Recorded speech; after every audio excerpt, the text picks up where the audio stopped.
Hello दोस्तों, स्वागत है हमारे यूट्यूब चैनल एनएस टेक्निकल में। आप लोग देख पा रहे होंगे ये पॉलिटेक्निक 5th सेमेस्टर का जो सब्जेक्ट है ऑटोमोबाइल इंजीनियरिंग, इसका मैं प्रैक्टिस सेट सॉल्व करा रहा हूं, जो ये प्रैक्टिस सेट नंबर 4 है।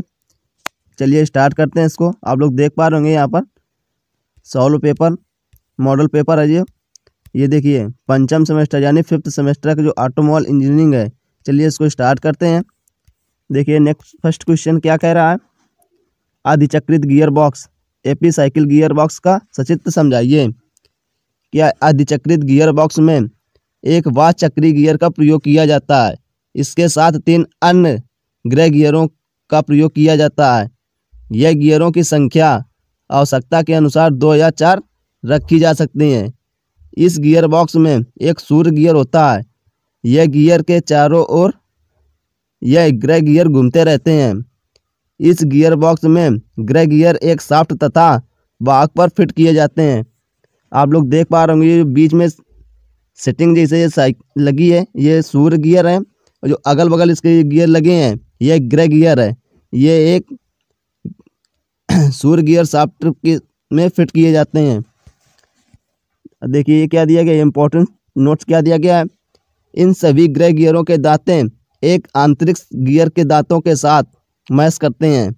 इनमें से आंतरिक वलय गियर, सूर्य गियर तथा ग्रह गियर में से कोई एक ग्रह गियर स्थिर रहता है तथा यह सभी ग्रह गियर घूमते रहते हैं। नेक्स्ट क्वेश्चन क्या है, चलिए नेक्स्ट क्वेश्चन क्या है, वाहन में प्रयोग की जाने वाली प्रोपेलर शाफ्ट का एक स्वच्छ चित्र की सहायता से समझाइए। प्रोपेलर शाफ्ट यह मिश्र धातु एलॉय स्टील की बनी एक लंबी तथा बेलनाकार शाफ्ट होती है, जो आवश्यकता अनुसार ठोस या खोखली किसी भी प्रकार की बनाई जा सकती है। प्रोपेलर शाफ्ट के दोनों सिरों पर स्प्लाइन कटे होते हैं। इसकी लंबाई को बढ़ाने के उद्देश्य से इसके दोनों सिरों पर एक एक ट्यूब फिट किए जाते हैं। इन ट्यूब में भी शाफ्ट की भांति स्प्लाइन कटे होते हैं। स्प्लाइन जो खांचे लगे रहते हैं, इसमें शाफ्ट को फिट किया जाता है, उसे स्प्लाइन कहते हैं। प्रोपेलर शाफ्ट के दोनों सिरों पर योकों के एक साथ एक यूनिवर्सल जोड़ लगा होता है। इन दोनों में से एक सिरा गियर बॉक्स की आउटपुट शाफ्ट के साथ जुड़ा होता है, जबकि दूसरा सिरा एक वेबल पिनियन के साथ जुड़ा रहता है। इस शाफ्ट के बीच में एक स्प्लिट जोड़ लगा होता है, जो झटकों के साथ प्रोपेलर शाफ्ट की लंबाई को बढ़ाने का कार्य करता है। आप लोगों को मैं अभी ये डायग्राम दिखाऊंगा। जो प्रोपेलर शाफ्ट है इसको कैसे बनाएंगे, आप लोग बहुत ही सरल तरीके से इसको बना सकते हैं। चलिए देखिए इसका डायग्राम। आप लोग ये प्रोपेलर शाफ्ट का डायग्राम देख पा रहे होंगे। ये फ्लैंज इस तरफ, ये फ्लैंज बी लगा हुआ है, ये यहाँ पर फ्लैंज ए लगा हुआ है। जो आप लोग फ्लैंज ए में ये जो देख रहे हैं ये यूनिवर्सल जोड़ है, यहीं से पिनियन को फिट किया जाता है। और ये देखिए ये जो स्प्लिट पिन, ये जो इतना पार्ट्स है ये स्प्लिट पिन लगा है, और ये यहाँ भी ये यूनिवर्सल जोड़ लगा हुआ है।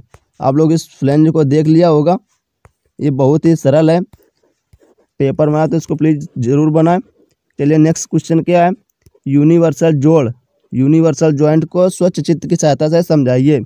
ये देखिए यूनिवर्सल एक जोड़ है। देखिए इसकी परिभाषा क्या है, यूनिवर्सल जोड़ का प्रयोग ऐसी 2 शाफ्टों को जोड़ने के लिए किया जाता है जो एक दूसरे के साथ किसी कोण पर स्थिर हो।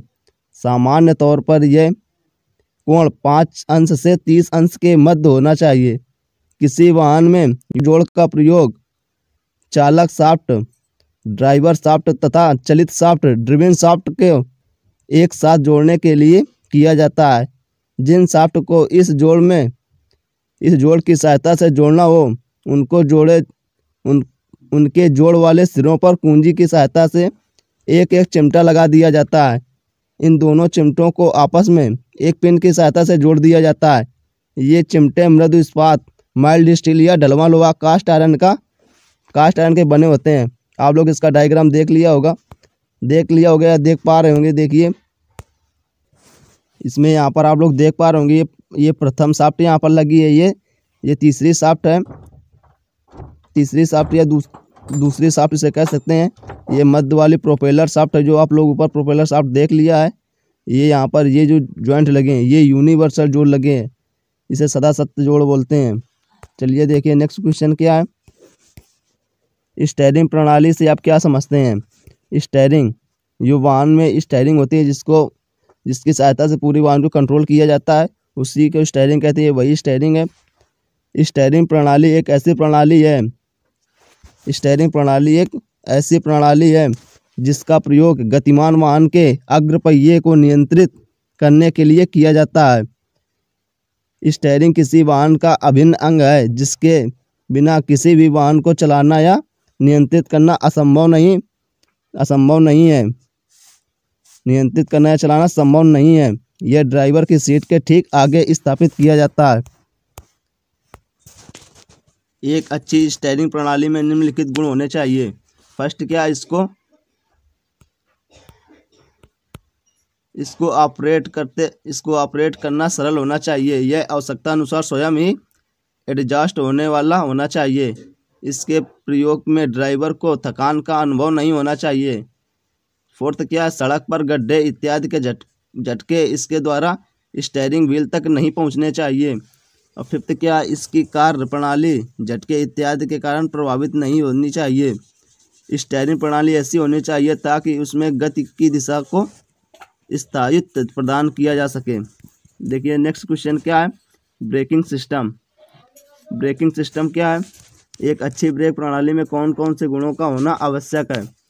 ब्रेकिंग सिस्टम एक ऐसी प्रणाली है जिसकी सहायता से किसी चलते हुए वाहन की गति को बिल्कुल स्थिर किया जा सकता है या फिर आवश्यकता अनुसार गति को कम किया जा सकता है। वाहन की तथा उसमें बैठे यात्रियों की सुरक्षा को ध्यान में रखते हुए ब्रेकिंग प्रणाली को सुदृढ़ होना चाहिए, अति आवश्यक है। यह अच्छी ब्रेक प्रणाली के निम्न गुणों का होना चाहिए। देखिए फर्स्ट क्या है, वाहन में प्रयुक्त ब्रेकिंग प्रणाली ऐसी हो ताकि आवश्यकता पड़ने पर वह वाहन को अचानक रोका जा सके। ब्रेकिंग सिस्टम इतनी सुदृढ़ होनी चाहिए कि आपातकाल में ब्रेक लगाने पर वाहन की न्यूनतम दूरी पर भी रोका जा सके। और थर्ड क्या, ब्रेक लगाते समय ब्रेक के पार्ट्स अधिक गर्म नहीं होने चाहिए। और फोर्थ क्या है, ब्रेकिंग प्रणाली ऐसी हो ताकि वर्षा के समय भी वह दक्षतापूर्वक कार्य कर सके। और फिफ्थ क्या, इसके पार्ट्स कम से कम घिसने वाले होने चाहिए। और सिक्स क्या है, ब्रेक प्रणाली ऐसी होनी चाहिए जो सभी तापमानों पर एक समान कार्य कर सके। और सेवन क्या, ब्रेक प्रणाली ऐसी होनी चाहिए जिसमें कम से कम अनुरक्षण की आवश्यकता हो। नेक्स्ट क्वेश्चन देखिए क्या दिया गया है, ये थर्ड क्वेश्चन है। एंटी लॉक ब्रेक प्रणाली को समझाइए तथा इसके विभिन्न भागों को समझाइए। एंटी लॉक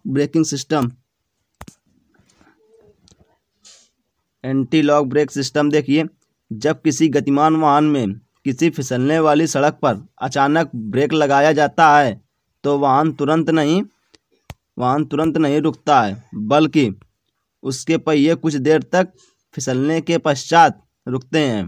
पहले जब ब्रेक आप लोग लगाते हैं तो पहले पहिए उसके फिसलते हैं, उसके बाद ब्रेक लगती है, उसके पश्चात रुकते हैं। इस कारण कई बार बड़ी दुर्घटना की संभावना बढ़ जाती है।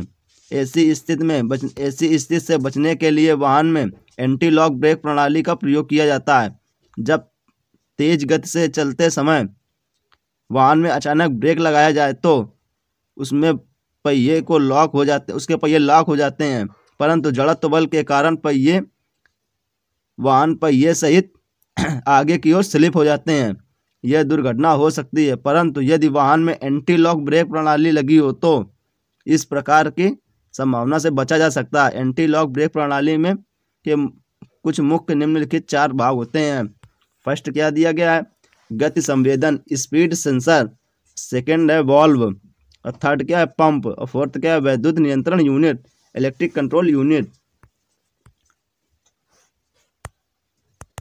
देखिए नेक्स्ट क्वेश्चन क्या दिया गया है, 4 नंबर क्वेश्चन है, किसी वाहन की पारेषण प्रणाली से आप क्या समझते हैं। पारेषण प्रणाली के विभिन्न भागों के नाम लिखिए। देखिए नेक्स्ट क्वेश्चन क्या है, पारेषण प्रणाली, इसका उत्तर क्या होगा, किसी वाहन के इंजन से प्राप्त होने वाली ऊर्जा को वाहन के पहिए तक पहुंचाने के लिए जितने भी पार्ट्स तथा यंत्रावलियों का प्रयोग किया जाता है उनके संयोजन को प्रणाली ही पारेषण प्रणाली कहा जाता है। प्रणाली को ही पारेषण प्रणाली कहा जाता है। पारेषण प्रणाली के विभिन्न भागों के नाम, पहले देखो क्या दिया गया है इसमें।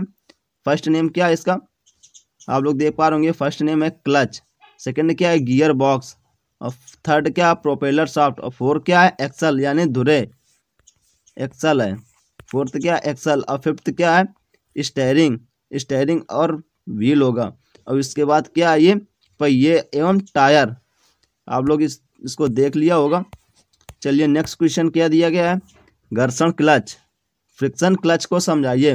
घर्षण क्लच क्या है, देखिए घर्षण क्लच वे क्लच होते हैं जो गति पारेषण हेतु अपने दोनों भागों के मध्य लगने वाले घर्षण बल का प्रयोग करते समय घर्षण क्लचों का प्रयोग से गति में झटके आदि लगने की कोई संभावना नहीं रहती है, परंतु इसके द्वारा गति की एक निश्चित सीमा तक ही पारेषण किया जा सकता है, क्योंकि गति अत्यधिक होने पर इसके फिसलने की संभावना रहती है। इन क्लचों का प्रयोग उन स्थानों पर बहुत प्रयुक्त रहता है जहां पर चलित शाफ्ट को चालक शाफ्ट के साथ बार बार जोड़ना या हटाना पड़ता है। इन क्लचों के द्वारा दो शाफ्ट को जोड़ने में कम से कम उसके आरंभ में कम गति पर धीरे धीरे जोड़ा जाता है तथा इसके पश्चात धीरे धीरे गति बढ़ा ली जाती है।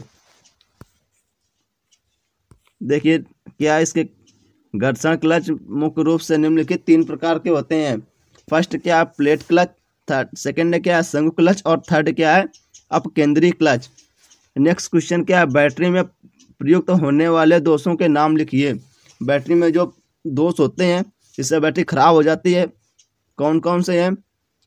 प्लेटों का क्षरण, प्लेट डिक्ले, और सेकंड क्या है शॉर्ट सर्किट, और थर्ड क्या है दरार पड़ना, फोर्थ क्या है सल्फेट का बनना, और फिफ्थ क्या है संक्षारण, और सिक्स क्या है पृथक कारक के दोष, और 7 क्या है स्वतः डिस्चार्ज। जो बैटरी स्वतः डिस्चार्ज है, जो बैटरी रखे ही उतर जाती है वही स्वतः डिस्चार्ज है। अति चार्जिंग, कम चार्जिंग, विपरीत ध्रुवता और उत्पादनीय दोष। और 11 क्या है सर्किट का खुलना।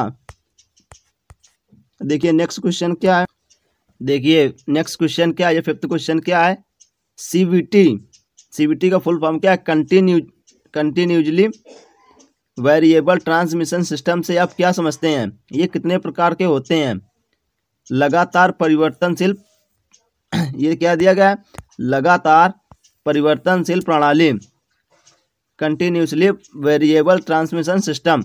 ये क्या है लगातार परिवर्तनशील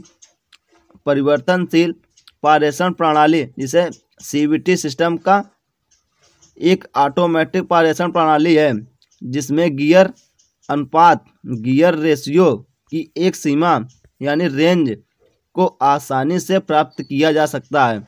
इस प्रणाली के द्वारा वाहन को गति की अवस्था में ही बिना किसी अतिरिक्त प्रयास के भार, लोड व गति के अनुसार नियंत्रित किया जा सकता है। वाहनों में प्रयुक्त अन्य पारेषण प्रणालियों में गियर अनुपात को केवल एक निश्चित सीमा तक ही प्राप्त किया जा सकता है, जबकि लगातार परिवर्तनशील पारेषण प्रणाली सीवीटी सिस्टम के द्वारा गियर अनुपात की एक बड़ी रेंज को आसानी से प्राप्त किया जा सकता है। इस प्रणाली के प्रयोग आजकल एक्टिवा, जुपिटर रेसिंग कारों तथा अन्य विभिन्न प्रकार के ऑटोमोबाइलों वाहनों में किया जाता है।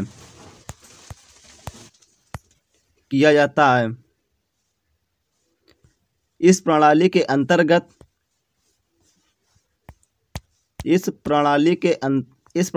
अंतर्गत आवश्यक आघूर्ण को प्राप्त करने के लिए डिजाइन के अनुसार पट्टा ये देखो पुला यहाँ पर लिखा गया, पुला नहीं है ये, यहाँ पर खुला है। खुला चेन स्प्रॉकेट या विभिन्न गियरों का प्रयोग किया जा सकता है। इस प्रणाली के प्रयोग से किसी वाहन को चलाना काफ़ी सरल हो जाता है। इस प्रणाली के अंतर्गत वाहन के विभिन्न गतियों पर भी इंजन की शाफ्ट एक नियत शाफ्ट चलित प्रोपेलर मिलिंग मतलब आरपीएम चलित पर चालक पर मिनट पर घुमाना संभव होता है। सीवीटी का प्रयोग विभिन्न प्रकार के ऑटोमोबाइल्स में किया जाता है, जैसे स्कूटर, कार, ट्रैक्टर, स्नोमोबाइल्स उपकरण, अर्थ मूविंग उपकरण आदि में इसका प्रयोग किया जाता है। आप लोग ये देख लिया होगा। आप लोग इसका ये डायग्राम है वो देख लीजिए। यहाँ पर देखिए, यहाँ देखिए, ये जो सबसे ऊपर ये जो शाफ्ट लगी है, ये जो आप यहाँ पर देख रहे होंगे, इसे फर्स्ट शाफ्ट कहते हैं। इस शाफ्ट में एक जो ये एक्सल लगा है, धुरा लगा है, ये जिसमें कि ये बीच में ये पट्टा लगा हुआ है, ये फर्स्ट शाफ्ट है। तथा इसके नीचे वाली जो शाफ्ट है, सेकंड शाफ्ट है। ये बीच में जो लगी, यहाँ पुलिया लिखा है, ये पुलिया है, ये इस पॉकेट पुली है, जो गियर के तरीके आप लोगों को दिख रही होगी। आप लोगों ने इसका डायग्राम देख लिया होगा। ये बहुत ही इंपॉर्टेंट लेक्चर होने वाला है। इसकी PDF मैं टेलीग्राम चैनल में डाल दे रहा हूँ, वहाँ से आप लोग इसको नोट डाउन करते रहिए। ये वीडियो अच्छा लगा हो तो प्लीज़ इसको लाइक करें। अभी जिसने भी चैनल को सब्सक्राइब नहीं किया है तो प्लीज़ सब्सक्राइब कर लें, और आप लोग कमेंट करके बताएं कि मेरी वॉइस कैसी आई थी। Thanks for watching this video. मिलते हैं नेक्स्ट लेक्चर में।